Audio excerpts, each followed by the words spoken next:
Each year, Microsoft Research hosts hundreds of influential speakers from around the world, including leading scientists, renowned experts in technology, book authors, and leading academics, and makes videos of these lectures freely available.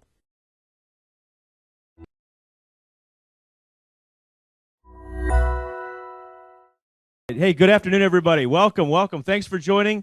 A great honor to have Professor Stiglitz with us. He is sold out tonight at Town Hall and essentially sold out here at Microsoft, so we appreciate everyone coming in. Just as you can notice on the calendar coming ahead, a pretty eclectic mix.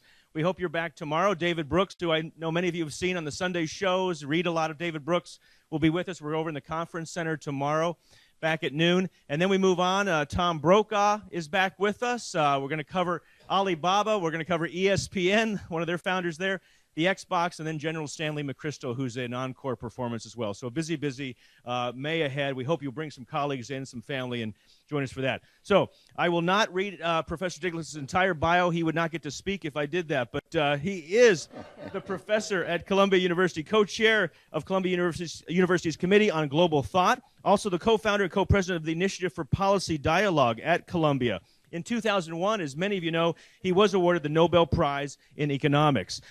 He is also was the 1995 report on the Intergovernmental Panel on Climate Change, which shared the 2007 Nobel Peace Prize. 2011, he was named by Time magazine one of the 100 most influential people in the world. He served on the Council of Economic Advisors from 93 to 95, served as its chairman from 95 to 97, became chief economist, senior vice president of the World Bank from 97 to 2000. I think many of you know his works. He has founded one of the leading economic journals, the Journal of Economic Perspectives. One of his books has been translated into 35 languages to give you some sense of his global touch. So we're going to have time for Q&A. He's going to sign some books after, but please, a big Microsoft welcome, Professor Joseph Stiglitz.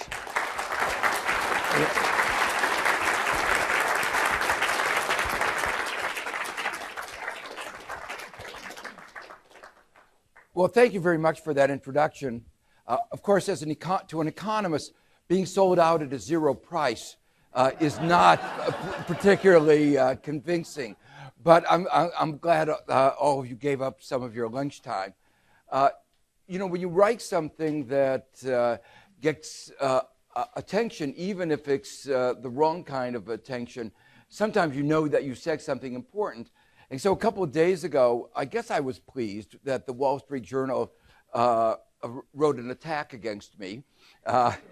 So obviously I'd gotten under their skin. They were complaining about my complaining about inequality. They thought there was too little inequality, and I thought there was too much. Of course, you know, this is not about eliminating inequality. It's that the level of inequality in the United States and the way it's generated is actually bad for our society, bad for our democracy, and even bad for our economy.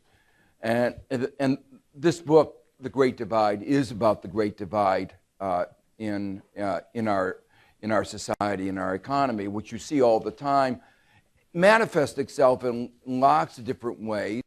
The riots going on in Baltimore are, in a sense, a manifestation of one aspect of that divide. I hope we'll have time to talk a little bit about the TPP, the Trans-Pacific Partnership, the trade agreements that the president is misguidedly pushing. I think, I don't understand why he wants to make the Great Divide bigger, but that is what the consequences of those trade agreements will be. So I'll talk about that. A couple of my essays in this book actually deal with these trade agreements and why they are so bad. Since this is called the political action, it is a major issue of political action today. But let me go back a little bit and talk about how I got into economics and how I've come to write a series of books in this area. I grew up in Gary, Indiana, which is, many of you may know, is a major industrial town, was a major industrial town on the southern tip of Lake Michigan. Its history reflects the industrialization and the deindustrialization of the United States. It was founded in 1906. It was a real company town, evidenced by the fact that the name Gary, the town was named after the chairman of board of U.S. Steel. It'd be like Redmond be calling Gates. So it shows you the nature of what was going on. And when I was growing up, what I saw was enormous amounts of discrimination, lots of inequality, and episodic unemployment with large numbers of my classmates, their parents being laid off every 3 or 4 years. And you sort of saw this kind of hardship. What I hadn't realized when I was growing up, that this was the golden age of capitalism. This was the best period in America's history, and this is true for many countries around the world in terms of inequality. The period of the several decades after World War II was a unique period in our history where we grew very rapidly, much more rapidly than we did since 1980, but we all grew together. Every decile saw its income increase. Those at the bottom increased more than those at the top. So there was a narrowing of this divide. And the subject of the Great Divide is really about what's happened in the last third of a century. In the last third of a century, things took a different course, and this great divide opened up. I entered economics. I was going to be, a real scientist. And I wanted, when I went to Amherst College, to be a physicist. And it was only in the last year at Amherst that I decided that what really motivated me was this concern about social problems and the study of inequality. And that's what I wrote my thesis about at MIT with two great Nobel Prize winners, Bob Solow and Paul Samuelson. I mention that in part because the economics profession, for the most part, has paid almost no attention to inequality. It's been, I was unusual, and my teacher, Bob Solow, was unusual in writing their thesis about inequality. But people like Bob Lucas at the University of Chicago actually said just a few years ago that the worst thing for an economist to do was to talk about inequality. He says it was that it was invidious. It was sort of like Mitt Romney saying that you should only talk about inequality behind closed doors in quiet voices. And you can understand why he said that, but I'll come to explain a little bit later why economists had this view and why it's actually very deep in the economics profession. That's beginning to change. So when I published the key article out of my thesis in a journal that's called Econometrica, it got some attention, and it's still the basis of a lot of research, but it got a much less attention than when I published an article in Vanity Fair a couple of years ago. And so as I tell my students, if you want attention, Vanity Fair is a much better place than Econometrica. And the title of my article actually is a brief summary of a lot of what I'm going to be talking about. The title of the article was Of the 1%, for the 1%, and by the 1%. A paraphrase off of the Gettysburg Address.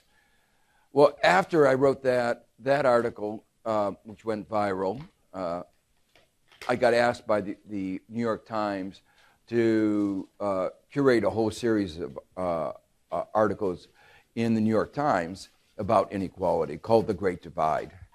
And that, the Vanity Fair articles, the New York Times articles, are the core of the series, of the essays here. But what I've tried to do here is to put these together with a lot of discussion about, to try to weave them together to tell what the story is about the Great Divide, how we've gotten here, the dimensions of inequality in the United States, which it takes on many, many aspects, and I'll just be able to touch on some of them. the causes of the inequality, the consequences, both for our economy, for our society, for our democracy, and then what can be done about it. And a backdrop of a lot of what I'm talking about here is what's happening in other countries.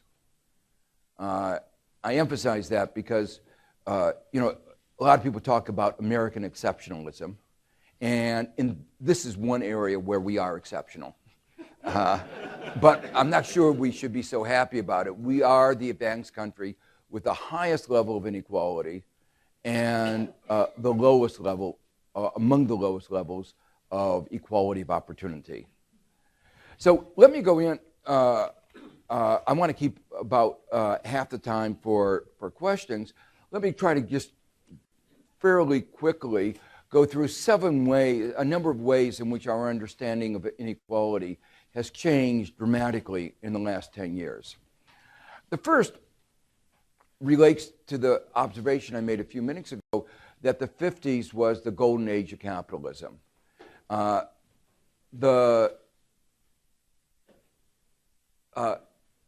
of the great economists of the mid-20th century was Simon Kuznets, who got a Nobel Prize for his work on creating the national income counts, GDP, and those numbers that you hear so often. But one of the things that he did that was very important was called Kuznets Law. He didn't call it Kuznets Law, it became known as Kuznets Law. And that was in the early stages of development, inequality increases, but then it decreases. And you can see that in China, parts of the country like the East Coast take off before the rest. And so you get a divide opening up. But then as the countries develop more, the lagging parts catch up and inequality goes down. And that's exactly what happened in the United States. We had a lot of inequality in the 19th century, actually even through the roaring 20s, but then it started to fall dramatically. And that was the picture that we had when I studied at MIT. But suddenly, beginning around 1980, Kuznets Law got repealed. It wasn't an act. What I'm going to say is it actually was an act of Congress, but it got repealed in the sense that inequality started to grow, and it grew enormously and went back to the high levels, the peaks that it had before.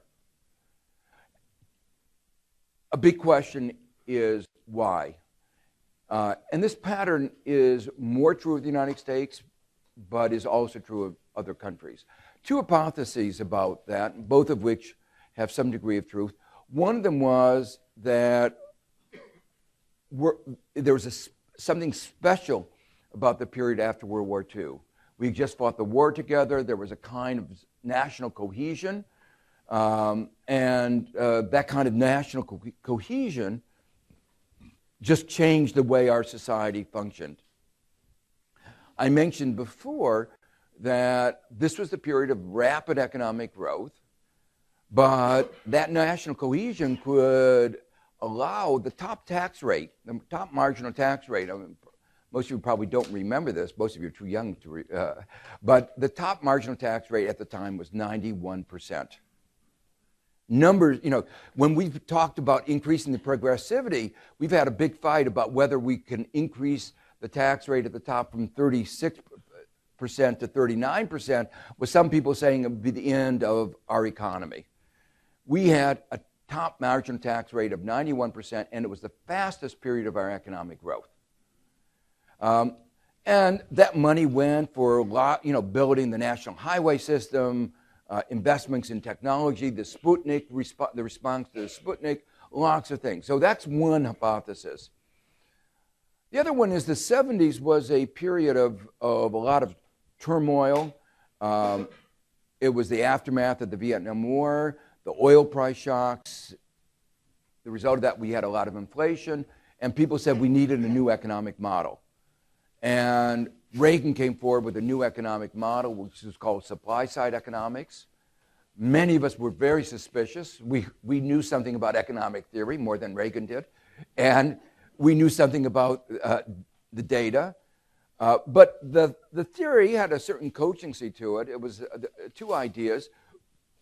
One, lowering the marginal tax rate at the top from that level of 91 down to 35. Big change would free up, would provide incentives, and then stripping away the regulation would give the space, and we'd have a more dynamic economy. It was understood that that would lead to more inequality. The argument was, though, that these forces would lead to a bigger economic pie, and so even if those in the middle and the bottom got a smaller slice, a smaller share, the size of their slice would be bigger. Well, they were right about one thing. It did lead to more inequality. But they were wrong about the other, that is, growth actually slowed. And now we've had a third of a century of an experiment, and most of us who believe in experiments say that after a third of a century, you ought to be able to make inferences about what's happened. And if an experiment fails, you ought to change. So to show you the dramatic way in which things came out differently from what they had expected, median income in the United States, median half above, half below, median income in the United States, adjusted for inflation, is lower than it was a quarter century ago. Median income of a full-time male worker is lower than it was 4 decades ago. Median income of those at the bottom is lower than it was 45 years ago. So an economic system, in my mind, that doesn't deliver for a majority of its citizens is an economic system that's failing. And our economic system, unfortunately, has not been delivering, is not leading to higher incomes for a majority of our citizens. And this is not because productivity has stagnated. Actually, in the last 35 years, productivity of American workers has doubled. What had always been the case is that wages tracked productivity. When wages increased, productivity increased, roughly in tandem. But another aspect of American exceptionalism in the last 35 years, first time in basically economic history, productivity goes up, but wages don't. And so that leads to question what is going on, and I'll try to come back to that very briefly later on.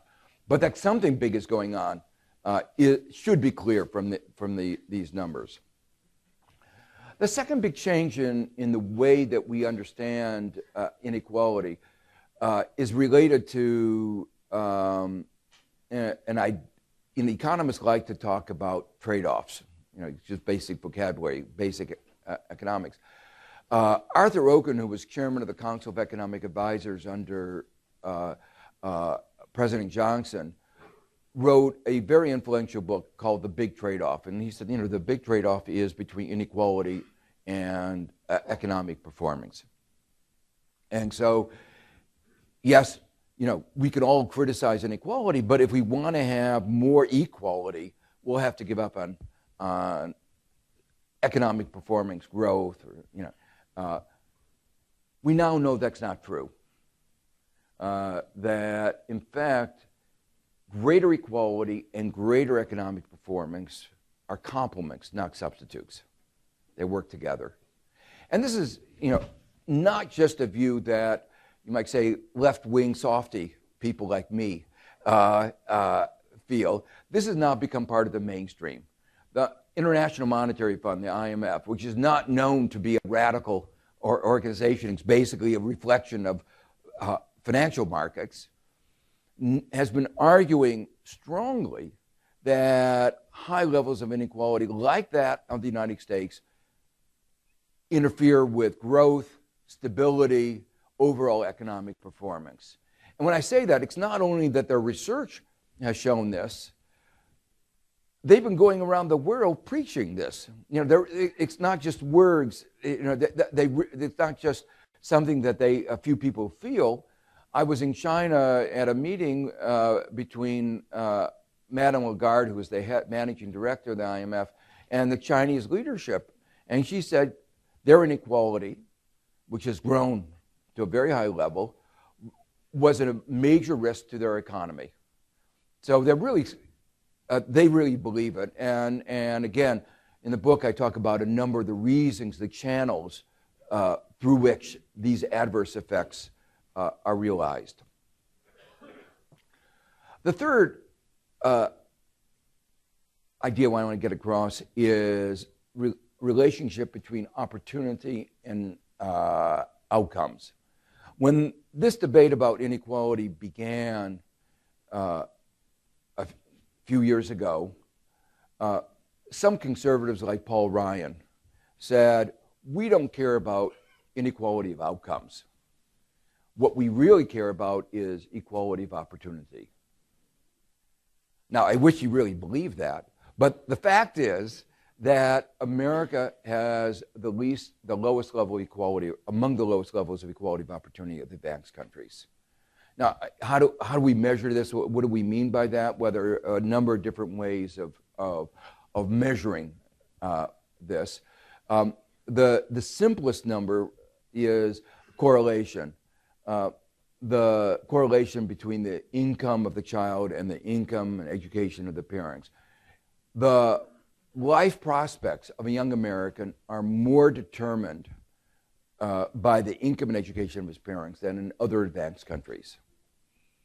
So I tell my students, there was one absolutely critical choice you have to make, and that is choosing the right parents. And if you get that wrong, it's all over.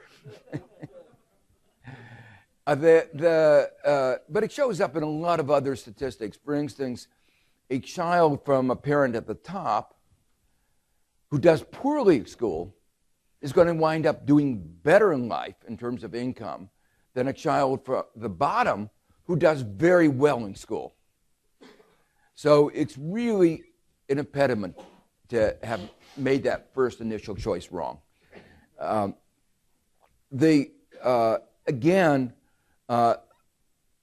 What we've discovered is that this is systematic. It's not only true as we look across countries, the countries with the lowest level of equality, the lowest level of inequality, the most equality, have the most opportunity. What's so striking about this is that most Americans think of equality of opportunity as a defining characteristic, and most others look at us. And there are, obviously, when I say this, there are a lot of people do make it from the bottom to the top. But when economists or social scientists talk about that, they talk about the probabilities. What are the life chances? Sure, there are exceptions. There are exceptional people. But the probability of making it up from the bottom to the top is just very low if you're born at the bottom. This is not only true, as I say, if you look across countries, it's even true within the United States. Counties in the United States, states in the United States, which have the highest level of inequality, have the lowest level of equality of opportunity. And as I say, again, this is an important research area. Economists have been studying what are the channels, what are the reasons, what are the mechanisms by which this occurs. Education is obviously an important channel. Those if you don't have a college degree, the numbers I gave before about how the stagnation in income on average, if you don't have a college degree, incomes over the last 25 years for those who without a college degree have gone down about 20%, adjusted for inflation. And yet, those at the bottom, the probability that they graduate from college is very low. And that's what is, teaching at Columbia, we work very hard we say we work very hard to make sure we have economic diversity. And yet, when you look at the highly selective colleges, even though we have needs-blind admission and we have enough wealth that we can give a tuition, free tuition, free room and board to anybody from the bottom who can make the grade, our elementary and secondary school systems are so unequal that only about 8 to 9% of those in the highly selective college come from the bottom half of the population. And almost all of them come from the top quarter of the population. The fourth idea I want to talk about very quickly is that as we look across countries, there are huge variations in the degree of inequality. That has one very important implication. The laws of economics are the same, are global. You know, we all live in the same world. So among the forces leading to more inequality that everybody's talked about are things like globalization and technology. But those forces, globalization and technology, are universal. The outcomes are very different. And then the question is, why American exceptionalism? Why have we wound up with more inequality? More inequality after taxes and transfers, and actually at the towards the top in terms of before tax and transfer. The answer has to do with our policies, and our policies related to our politics. So it's what we do. And that's a theme that I talk about recurrently in the book. It's a matter of choice. It's not the choice of the individual, but it's the choice of our society. As a society, what actions we take. And it's not a question of what we can afford, because societies that are much poorer make choices that lead them to have more equality. Let me just give you two examples, I think, that highlight this point. The first example is at the end of World War II, I mentioned before, there was this kind of solidarity. We were a much poorer country than we are. You know, over 70 years, we've grown a lot. In addition to that, we had an enormous amount of debt that we had to take to fight the war. Our debt-GDP ratio was 130%. And just to put it in a frame, Greece, when it entered into crisis in 2010, had 110% debt-GDP ratio. So if you thought debt was the determinant of one's future life, we should have been in a crisis mode. But that wasn't the attitude we had. We had the attitude that our real resources are our people, and we ought to invest in those people. So what the country did is to say everybody who had fought in the war, which was every able-bodied person, and a lot of men and a lot of women, could get a free college education. That was the GI Bill. And that investment helped bring us together and helped fuel the growth that we had in the subsequent years. Helped make us the middle-class society that we were, the unique middle-class society that we were in this period. Just recently, President Obama has talked about making a 2-year community college available to poor children.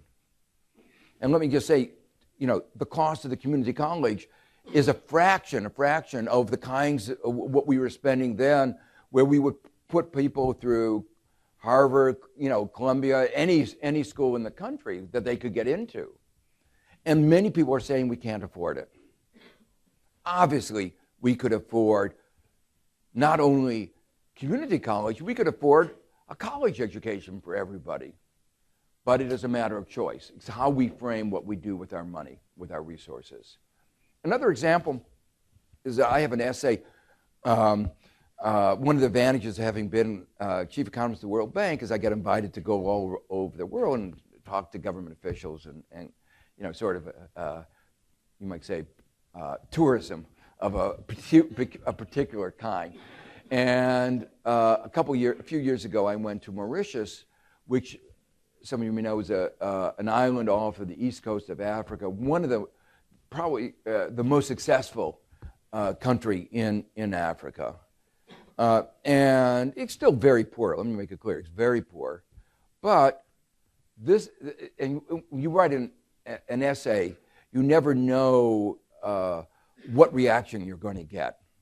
And this was one of my articles that got downloaded the most, you know, over 1 million. And it got some furious reactions. Why? What I said in there was something very simple. Mauritius, even though it was a poor country, provided free 4-year college education to everybody who could get in. They said it was the basis of our future. And a lot of people said, well, if you think Mauritius is so great, why don't you move there? That wasn't my point. My point was a really simple one, that if Mauritius could afford a 4-year college education, so could we. The choices that we make affect the structure of our economy. And they affect the structure of our economy in a whole sort of way, in a number of ways. They affect the degree of inequality. They affect the degree of inequality both in terms of protection of workers, weakening of labor unions, but also CEO pay, weaknesses in the middle. Just to give you a couple of statistics that highlight the way the country has changed. Not that long ago, the average CEO pay to the wages of the average worker was 20-1. Now, the average is 300-1. And it's not like they suddenly became 15 times more productive relative to the increase in productivity of workers. And again, it's an aspect of American exceptionalism. We've led the way. I can tell you from my friends in Europe, they like the American model. My friends who are CEOs in Europe, they like the American model, and they're trying to, but the consequence of this, of course, is when you get a larger share of the national pie, there's less to spend on investment and less to pay workers. And so it's not a zero-sum game. It's actually become a negative-sum game, because when we don't invest as much, and there's strong evidence now that we're not investing as much, our economy gets weaker. Those are just a few examples, and if I have time, I can go through some more, but I see time moving on quickly. That's one resource that we can't. So a fifth observation I want to make, a way we've come to understand it, is I describe all the way our economy operates. Those are a result of all kinds of rules and regulations that we pass. Deregulation of the financial sector, corporate governance laws, antitrust laws, laws that affect trade laws. We're going through a debate right now about trade. And those trade laws are designed to weaken workers and to weaken environmental regulations, make healthcare more expensive, a whole set of things that are going to change the legal structure, the economic structure of the United States. And it's been done very quietly. I mean, it would be quiet if it weren't for the fact that some of us are making noise. Those are examples of how the rules and regulations, affect inequality and affect the way our economy operates. Well, these are political decisions. And whenever you have the level of economic inequality that the United States has, that economic inequality gets translated into political inequality, particularly in a democratic system where money counts and where you get to change the rules to make money count more. So one of the things I point out is that we've gone to a democracy which is more accurately described as $1 one vote than one person one vote. And that, of course, has consequences. And among those consequences are the consequences for inequality. I've emphasized a lot about income at the top, but I want to emphasize it's not just about the top, it's not just about the bottom. More money is going to the top, people at the bottom, more people in poverty, and they're doing much worse. But what is getting a lot of attention now is the evisceration of the middle. The median income, I said, has gone down. There are fewer people within 50% of the median, plus or minus. So that means more is going into the tail. We are becoming a bigger divide. The Great Divide is getting even larger. And why that's so important is that we always envisaged ourselves as a middle-class society. That's no longer true. And the basic things that we think of as the core attributes of a middle-class lifestyle are increasingly out of reach. Lots of data to support various elements of that assertion. The final point I want to make is these problems that have grown so great over the last 35 years from this, you might say, this experiment that began in 1980, these problems won't be resolved quickly. They won't be resolved by small tweaks to our system. So you hear, some of the things that are being proposed are symptomatic relief, really important, but they are symptomatic relief. So like raising the minimum wage is important, but it's a symptom of a way an economic system is working that doesn't deliver for the bottom. So, I think it was great that Seattle is raising their minimum wage. The evidence in economics is so clear now that it doesn't have the adverse effects that people had said before, that used to be that the person working the minimum wage was the teenage kid working, after school. Very large fraction of those at the minimum wage jobs are the sole earner in the family. And, in New York City, we sort of, minimum wage, a little over $7 an hour, you're working a full-time job, that gives you an income of around $15,000 a year. You cannot live in New York City on $15,000 a year. You can't live on twice that if you have two earners of $30,000 or you have two jobs. You can't live on that. And that was why I was very heartened. Mayor de Blasio on Earth Day on Wednesday announced a commitment to move 800,000 New Yorkers out of poverty, and a key part of that was raising the minimum wage over the next decade.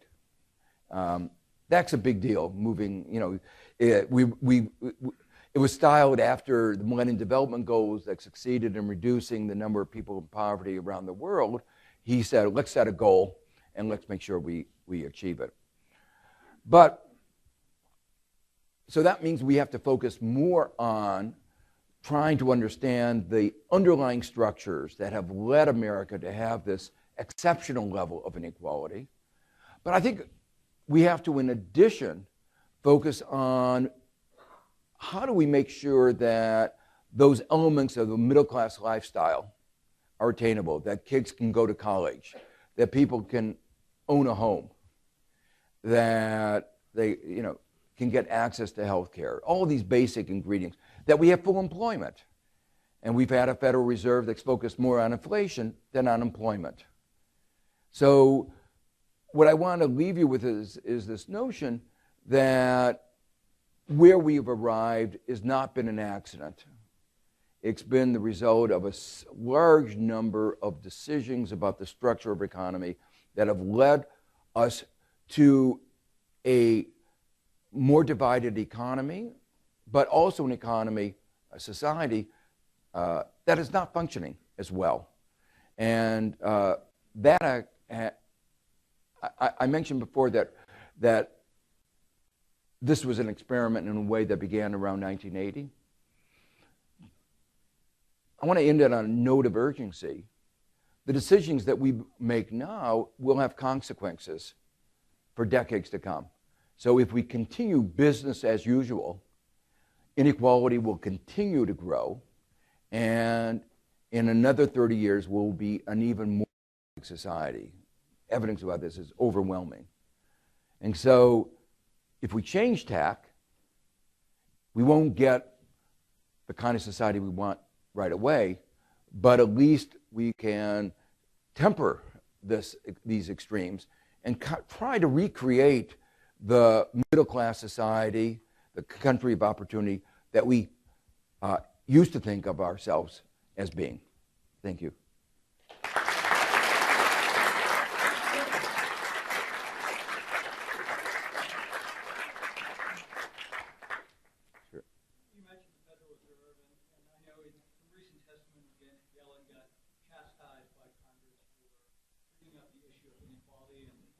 more or less told that that wasn't your job to focus on that. I just, based on the comments you made today, what is your take in terms of her role? And you mentioned unemployment as being one element, but housing other things in terms of federal. Yeah. Janet was my student and one of my first PhD students, so I feel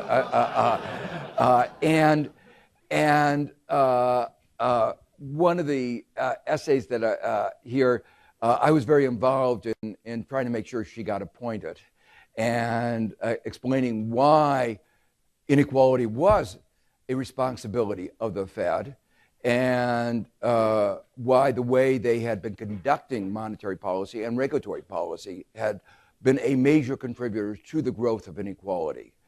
The Fed is supposed to focus on inflation, employment, growth, but historically is focused mostly on inflation. If you have high unemployment, workers suffer obviously directly, but they also suffer indirectly because if there's a lot of slack in the labor market, it forces wages down. But it's even worse than that. And just a couple of weeks ago, I went and gave another talk at the Fed describing how it was that they had been a major player in creating America's inequality. And there were many, many channels. It was a whole hour talk, so I don't want to. But let me mention one aspect.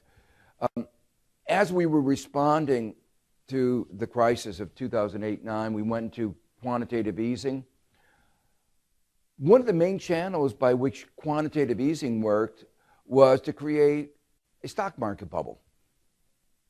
The hope was that if you made the people in the upper 1%, the stock market is owned overwhelmingly by the top. I mean, all of you own some shares, indirectly or directly, but if you look at who owns disproportionately the shares, it's the top.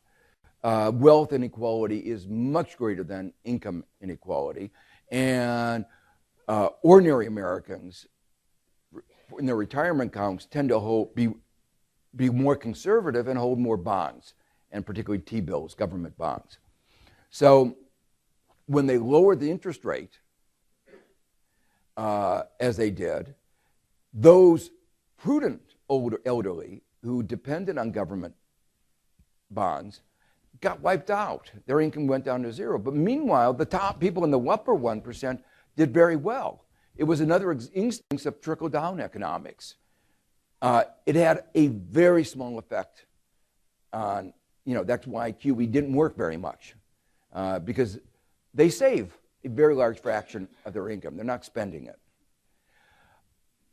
What they didn't do, what they should have done, is to try to make our financial system actually work the way it's supposed to work.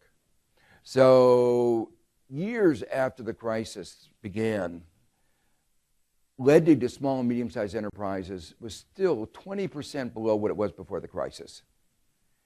And they focused all on the New York banks, the big banks, paid no attention to the smaller banks, which are disproportionately related to engaged in small and medium-sized enterprise lending for small businesses, okay?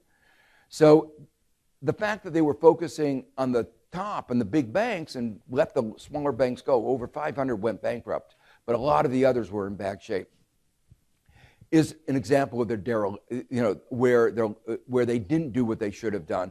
And again, another reason why monetary policy didn't have the effect that it should have. Another element of their failure was one of the ways they addressed the crisis of 2008 was to encourage banks to consolidate. What did that mean? Less competition. What does less competition mean?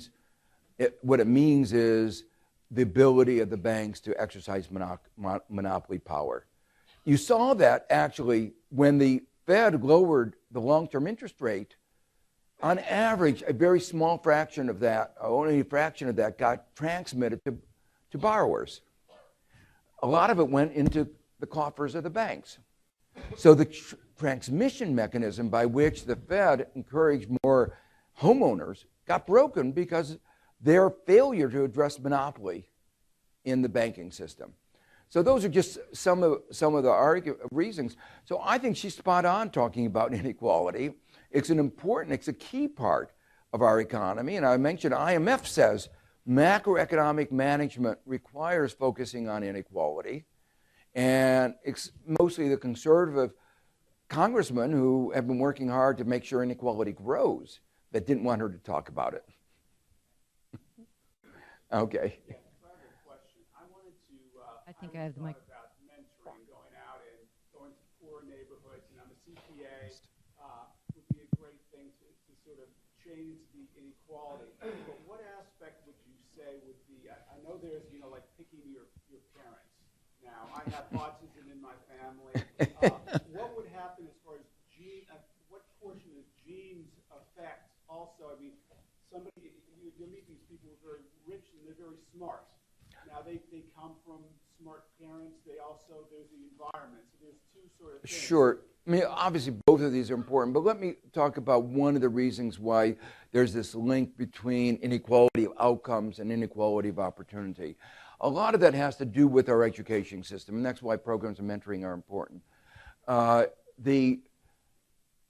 the last 30, 35 years, another change in America is that we've become more economically segregated. We've done a little bit about reducing racial segregation, but we've actually become more economically segregated. That means that poor people live in poor neighborhoods, rich people live in rich neighborhoods. Why that's so important for the issue that I'm talking about is we have unlike France and some other countries, we have basically a locally financed education system. So that means that if you live in a rich suburb, you go to good schools, well-financed. If you live in a poor district, you go to poor schools that are not very well-financed. And that was one of the reasons that you get this huge educational divide. People graduate from college and people who don't. So that is one of the problems that we haven't been able to effectively deal with. The mic is now working. So I went to find the mic, so I get to go next. Okay. But thank you so much for coming. And I thought in your book it was so interesting about the story about your billionaire dinner party, and the outcome. And I don't know if it sparked Nick Hanover's The Pitchforks Are Coming or not. But from a standpoint of affecting policy and politics, with that being the outcome of that dinner, and I think just pervasive in Thomas Piketty's book, et cetera, how do I think those in the room, we're all politically active, we're part of the MSPAC, but what do you see the galvanizing factor for people like ourselves to become as involved in the policy process as the McDonald's fast food workers? And the reason why I ask is I've never been involved in politics, but I've been working a lot with Shama Sawant, who's the city council member, led to the $15 an hour wage. And the people that are running against her now, it's sure big, big money. Let me just, I assume most of you have not had a chance to read the book yet. So let me just talk a little bit about in this introductory essay. I tell a story about New York is a very divided city. And those of you who know New York, there's the east side, the part of New York east of Central Park, and the west side. And those are like two different, I jokingly say, they're like two different countries. Big divide, although recently what's happening to real estate prices actually is on both sides. So I won't exaggerate the divide. But every once in a while, I do get invited. I do go across the park. I live in the west side, and I got invited, to a dinner party of a wealthy friend of mine who is very concerned about inequality. And the fact is that when you see inequality of the magnitude that it's grown, it's hard not to get engaged in the topic. And she happened to invite some of her billionaire friends, many of whom had inherited their wealth. The story, in the beginning, I was a little struck about how they were at one moment talking about lazy people And then the next moment went to talking about where is a better place to put your money to avoid taxes. The Cayman Islands or some other tax shelter in another island. But the real striking thing was as the evening went along, a number of these billionaires started talking about remember the guillotine. They went back to French history where extremes of inequality had grown so much that there was a revolution, the French Revolution. The point of this was, what I found so interesting was, it wasn't compassion that was driving them. It was the worry of the Baltimore riots becoming greater. That it was, we have to remember, we who are running the country and the world have to remember that we cannot allow inequality to get out of extreme. What was so interesting about that is, implicitly, they were saying, we are running things. And I thought that was so telling. Now, what leads to engagement? It seems to me, as I said before, part of this is the extremes to which the country is going, that most people realize that this is really bad for all of us.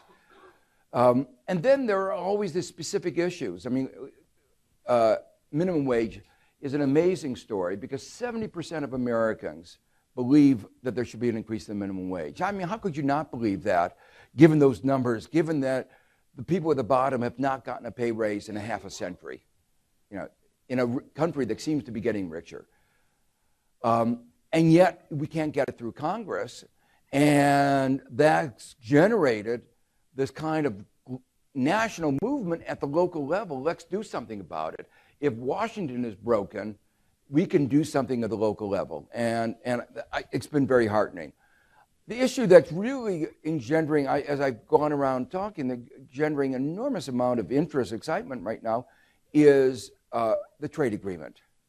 Because it's complicated, but it's a big deal. And people are understanding that the Obama administration is asking Congress for a blank check. And it's a blank check that's going to be good for the next 7 years, whoever is in the White House after 2016. And it says, whatever the trade negotiators negotiate, it's an up or down vote. And the answer is, there's never been a down vote. So whatever they negotiate, we'll have to live with. And some of the things that they're negotiating are, let me just say, appalling. That's the only word. Let me just mention one example. I could go on. I could give an hour lecture on it. But just a lecture. Some of you may know about the Opium War in the 19th century. It was one of the initial trade opening.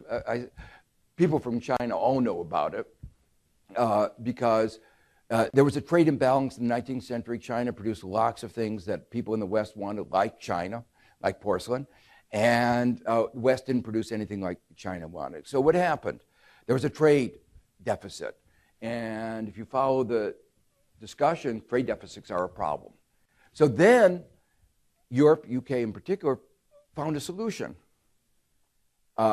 We'll export opium to China. And as my business students at Columbia understand, opium has some very good properties. In particular, when you're developing new products, as you here know, repeat purchase is really important. And opium is designed to encourage repeat purchase. And then China figured out, not such a good idea for China. And they said, no more opium. And the West said, that's an outrage. The right to export opium was a basic human right. And Europe, supported by the United States, went to war. Went to war twice. And guess what? They won the war. And they got concessions and opened up the market again This is the beginning of free trade, by the way, a trade opening. So your government, USTR, is now having what I call the 21st century Opium War. The president hasn't advertised this a lot, obviously, because it's a little embarrassing. But what is the new opium? A product that has a similar, not quite as bad. The cigarettes. Cigarettes kill. And how is that involved in this trade agreement? Well, there's a provision, a very important part of the agreement, that says that if you pass a regulation that lowers a company's profits, where the profits would have been expected to have been, you have to compensate the company. Those of you who are lawyers, I know some people here are lawyers, that's called a regulatory taking. Our courts have consistently rejected that. Congress has consistently rejected that. I know about this because when I was in the Clinton administration, we fought against this. Obviously, if you have to compensate every time you regulate, you're not going to have any regulations. So under this, and then the adjudication of the dispute is done in private arbitration. You know, the basic function of society, one of the basic things is public courts. Open, transparent, it's part of what defines us as a democracy. But this does secret, private arbitration. Highly paid lawyer arbitrators. Anyway, under a provision that's identical to what's being put in the Trans-Pacific Partnership, Uruguay and Australia are being sued by Philip Morris. What was the terrible thing that they did? They did this outrageous thing of labeling the package of cigarettes and saying, these products may be hazardous to your health. And in Australia, they went the further step of actually showing what the lungs look like if you smoke. And the consequence was that people were discouraged from smoking.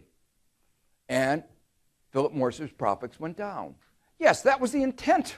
That was why they passed these regulations that to discourage people from smoking. And yet, if Philip Morris wins these suits, and they have a lot more money than Uruguay does, it will be impossible for them to have these regulations to protect their citizens. In this particular case, Uruguay can't afford, and fortunately, Mayor Bloomberg is paying for their legal costs. So can you imagine? And Obama wants to make this for all the environmental regulations, all the health regulations, all the regulations about safety. So if you want to know why Elizabeth Warren and most people who are not controlled by the corporations happen to have their blood pressure rising at this trade agreement, it's not because we're against trade or open society. We're against changing the rules of the game in ways that are going to hurt ordinary Americans and ordinary people all over the world simply to increase corporate profits. Thank you very much. Thank you very much for coming today. It's 1 o'clock. Joseph will be here for a few more minutes. Please pick up a book on your way out. You're signing at the front? Signing at the front. Thank you all. Each year, Microsoft Research hosts hundreds of influential speakers from around the world, including leading scientists, renowned experts in technology, book authors, and leading academics, and makes videos of these lectures freely available.